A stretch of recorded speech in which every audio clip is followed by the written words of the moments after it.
ನಮಸ್ತೆ ಎಲ್ರಿಗೂ, ಹೇಗಿದ್ದೀರಿ ಎಲ್ರಿಗೂ ನವರಾತ್ರಿ ಹಬ್ಬದ ಶುಭಾಶಯಗಳು. ದಸರಾ ಶುರುವಾಯಿತು, ಮಕ್ಕಳಿಗೆಲ್ಲ ರಜೆ, ಮನೆಯಲ್ಲೇ ಇರ್ತಾರೆ.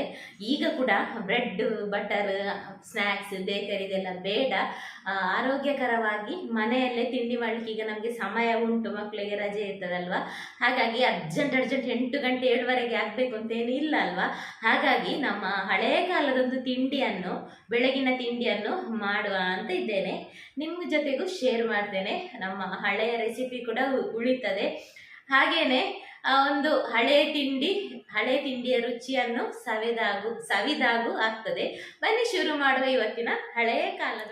ಇಲ್ಲಿ ನಾನು ರೇಷನ್ ಅಕ್ಕಿಯನ್ನು ನೆನೆ ಹಾಕಿದ್ದೇನೆ ಓವರ್ ನೈಟ್. ರೇಷನ್ ಅಕ್ಕಿ ಅಂದರೆ ಇದು ರೇಷನಲ್ಲೇ ಬೆಳ್ತಿಗೆ ಅಕ್ಕಿ ಅಲ್ಲ, ಊಟ ಮಾಡ್ತೇವಲ್ಲ, ಕಟ್ಸಂಬರ್ ಅಕ್ಕಿ ಥರ ಇರ್ತದಲ್ಲ, ಆ ಅಕ್ಕಿ, ಬಿಳಿ ಅಕ್ಕಿ ಅಂತ ಹೇಳ್ತೇವೆ ಅದು. ಅದನ್ನಿಲ್ಲಿ ಚೆನ್ನಾಗಿ ತೊಳೆದು ನೆನೆ ಹಾಕಬೇಕು. ಯಾಕೆಂದರೆ ರೇಷನ್ ಅಕ್ಕಿ ಒಂಥರ ಸ್ಮೆಲ್ ಇರ್ತದೆ. ಯಾವುದು ಈ ಬಿಳಿ ಅಕ್ಕಿ, ಬೆಳ್ತಿಗೆ ಅಕ್ಕಿ ಅಲ್ಲ ಇದು. ಈಗ ಇದನ್ನೊಂದು ಮಿಕ್ಸಿ ಜಾರಿಗೆ ಹಾಕುವ. ಇದನ್ನು ಎಷ್ಟು ತೊಳಿತೇವೆ ಅಷ್ಟು ಒಳ್ಳೆಯದು. ಇದೊಂಥರ ರೇಷನ್ ಅಕ್ಕಿ ಮಾತ್ರ. ಹೀಗೆ ಕಟ್ಸಂಬರ್ ಅಕ್ಕಿ ಹೊರಗಡೆ ಸಿಗ್ತದಲ್ಲ, ಅದಾದರೆ ತುಂಬ ತೊಳಿಬೇಕು ಅಂತಿಲ್ಲ. ನಾನಿದನ್ನು ತುಂಬ ತೊಳೆದಿದ್ದೇನೆ. ಸ್ವಲ್ಪ ಉಪ್ಪು ಸೇರಿಸಿ, ಸ್ವಲ್ಪ ನೀರು ಕೂಡ ಸೇರಿಸಿ, ಸ್ವಲ್ಪ ನೀರು, ಗಟ್ಟಿಯಾಗಿ ಗ್ರೈಂಡ್ ಮಾಡಬೇಕು. ಪುಂಡಿಗೆಲ್ಲ ಹೇಗೆ ಗ್ರೈಂಡ್ ಮಾಡ್ತೇವೆ ಹಾಗೆ ನೋಡಿ, ಈ ರೀತಿ ಗಟ್ಟಿಯಾಗಿ ಗ್ರೈಂಡ್ ಮಾಡಬೇಕು. ಒಂದು ವೇಳೆ ನೀವು ಗ್ರೈಂಡ್ ಮಾಡಿದ ಮೆದು ಆದರೆ ಸ್ವಲ್ಪ ಬಿಸಿ ಮಾಡಿ ಗಟ್ಟಿ ಮಾಡಿಕೊಳ್ಳಿ. ಈಗ ಇದಕ್ಕೆ ಸಣ್ಣ ಸಣ್ಣ ಪುಂಡಿಗಳಾಗಿ ಮಾಡಿ ಈ ಸ್ಟೀಮಲ್ಲಿ ಬೇಯಿಸಲಿಕ್ಕೆ, ನಾವು ಪುಂಡಿ ಬೇಯಿಸ್ತೇವಲ್ಲ ಹಾಗೆಯೇ ಪುಂಡಿ ಮಾಡ್ತೇವೆ. ನಾವು ಇದಕ್ಕೆ ತೊಂದರು ಅಂತ ಹೇಳೋದು, ಏನಂತ ಇಡ್ಲಿ ಪಾತ್ರೆ ಅಂತ ಹೇಳ್ತಾರ, ಅದು ಮಾಡಿ ರೌಂಡ್ ಆಗಿ ಸಣ್ಣ ಸಣ್ಣದು ಮಾಡಿ ಇದರಲ್ಲಿಟ್ಟು ಬೇಯಿಸೋದು.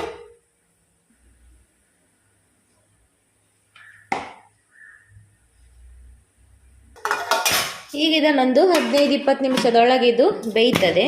ಬೇಯಿಸುವ. ಈಗ 15 ನಿಮಿಷ ದಾಟಿದೆ, ಹತ್ರ 20 ನಿಮಿಷ ಆಗ್ತಾ ಬಂತು, ಬೆಂದಿರ್ಬೋದು. ಇದನ್ನೀಗ ಬಿಡಿಸಿ ತಣ್ಣಗಾಗಲಿಕ್ಕೆ ಇಡುವ. ಈಗ ಪುಂಡಿ ಇಲ್ಲಿ ತಣ್ಣಗೆ ಆಗಲಿಕ್ಕೆ ಇಟ್ಟಿದ್ದೇವೆ. ನಾವು ಪುಂಡಿ ಅಂತ ಹೇಳೋದು ಕಡುಬು. ಈಗ ಒಂದು ಮಿಕ್ಸಿ ಜಾರಿಗೆ ನಾನು ಪುಂಡಿಗೆ ಅನುಸಾರವಾಗಿ ತೆಂಗಿನ ತುರಿ ತಗೊಳ್ಳಿ. ನಾನಿಲ್ಲಿ 1 ಕಪ್ಪಷ್ಟು, ಸಣ್ಣ ಕಪ್ಪಲ್ಲಿ 1 ಕಪ್ಪಷ್ಟು ತೆಂಗಿನ ತುರಿ ತಗೊಂಡಿದ್ದೇನೆ. ಸ್ವಲ್ಪ ಪುಂಡಿ ಇರುವುದಲ್ವಾ, 3 ಜನಕ್ಕೆ ಸಾಕಾಗುವಷ್ಟು. ನಿಮಗೆ ಎಷ್ಟು ಪುಂಡಿ ಮಾಡಿದರೆ ಅದರ ಮೇಲೆ ತೆಂಗಿನಕಾಯಿ ತಗೊಳ್ಳಿ. ಈಗ ಇದಕ್ಕೆ ಒಂದು 4-5 ಜೀರಿಗೆ ಮೆಣಸು ಹಾಕ್ತಾ ಇದ್ದೇನೆ. ಇದಕ್ಕಿಂತ ಗಾಂಧಾರಿ ಮೆಣಸು ಅಂತ ಹೇಳ್ತಾರಲ್ಲ, ನಾವು ಜೀರಿಗೆ ಮುಂಚಿ ಅಂತ ಹೇಳೋದು, ಅದಕ್ಕೆ ನಾನು ಜೀರಿಗೆ ಮೆಣಸು ಹಾಕ್ತಾ ಇದ್ದೇನೆ.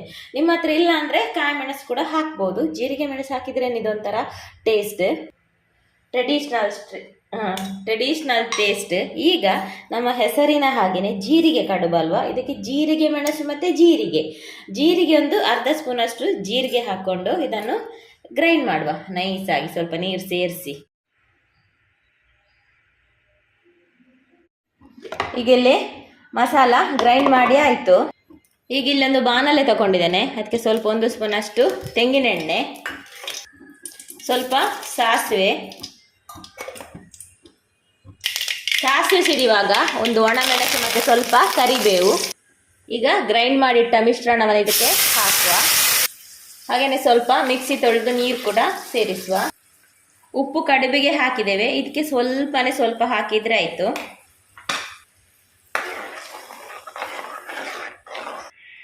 ಸ್ವಲ್ಪ ಕುದಿ ಬರಲಿಕ್ಕೆ ಶುರುವಾಗುವಾಗ ಇಲ್ಲಿ ಮಾಡಿಟ್ಟಂಥ ಈ ಕಡುಬನ್ನು ಇದಕ್ಕೆ ಸೇರಿಸಿ ಸ್ವಲ್ಪ ಹೊತ್ತು ಇದು ಎಳ್ಕೊಳ್ಳಿ. ಒಳ್ಳೆ ಕುದಿ ಬರಲಿ. ತುಂಬ ಏನು ಕುದಿ ಬರಬೇಕು ಅಂತಿಲ್ಲ, ಪುಂಡಿ ಆಲ್ರೆಡಿ ಬೆಂದಿದೆ. ಸ್ವಲ್ಪ ಇದನ್ನು ಎಳ್ಕೊಂಡಿದ್ದು ಸ್ವಲ್ಪ ಮಂದ ಬಂದರೆ ಸಾಕು, ಒಂದು 2-3 ನಿಮಿಷ.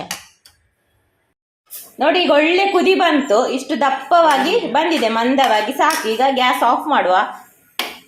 ಒಂದು 2 ನಿಮಿಷ ಬಿಟ್ಟು ತಿಂದರೂ ಒಳ್ಳೆಯದು. ಬಿಸಿ ಬಿಸಿಯೇ ಹೂ ಮಾಡಿ ಊದಿಕೊಂಡು ಕೂಡ ತಿನ್ಬೋದು. Totally superb.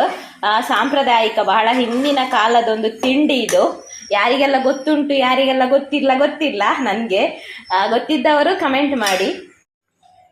ಬಿಸಿ ಬಿಸಿಯಾದ ಜೀರಿಗೆ ಕಡುಬು ರೆಡಿ ಆಯಿತು.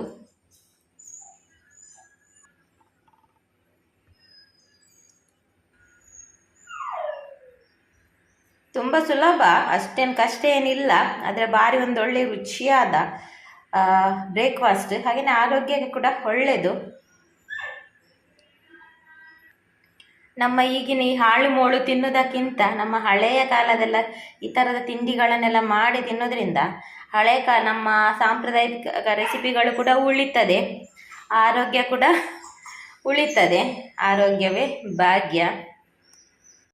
ಹಳೆಯ ಕಾಲದ ತಿಂಡಿ ಜೀರಿಗೆ ಪುಂಡಿ. ಜೀರಿಗೆ ಪುಂಡಿ ಅಂತ ನಾವು ಹೇಳೋದು, ನೀವು ಕಡುಬು ಅಂತ ಹೇಳ್ತಾರಲ್ಲ, ಜೀರಿಗೆ ಕಡುಬು. ನೋಡಿ ಈ ಥರ ಇದೆ, ನೋಡ್ಲಿಕ್ಕೆ ಒಂಥರ ರಸಗುಲ್ಲದಾಗಿದೆ.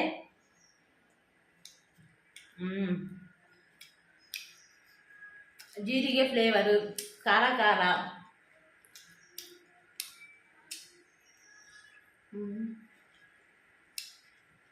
ಸೂಪರ್ ಆಗಿದೆ, ಸಖತ್ತು ಸೂಪರ್ ಆಗಿದೆ. ಒಮ್ಮೆ ಟ್ರೈ ಮಾಡಿ. ಆಯ್ತಾ ಬನ್ನಿ, ಇವತ್ತಿನ ಈ ಜೀರಿಗೆ ಕಡುಬು ನಿಮಗೆಲ್ಲ ಇಷ್ಟ ಆಗಿದೆ ಅಂತ ಭಾವಿಸ್ತೇನೆ. ಇಷ್ಟ ಆಗಿದೆ ಒಂದು ಲೈಕ್ ಮಾಡಿ. ನಾನು ಸಿಗ್ತೇನೆ ಮುಂದಿನ ವಿಡಿಯೋದಲ್ಲಿ. ಅಷ್ಟೇ ತನಕ take care, bye, thanks for watching.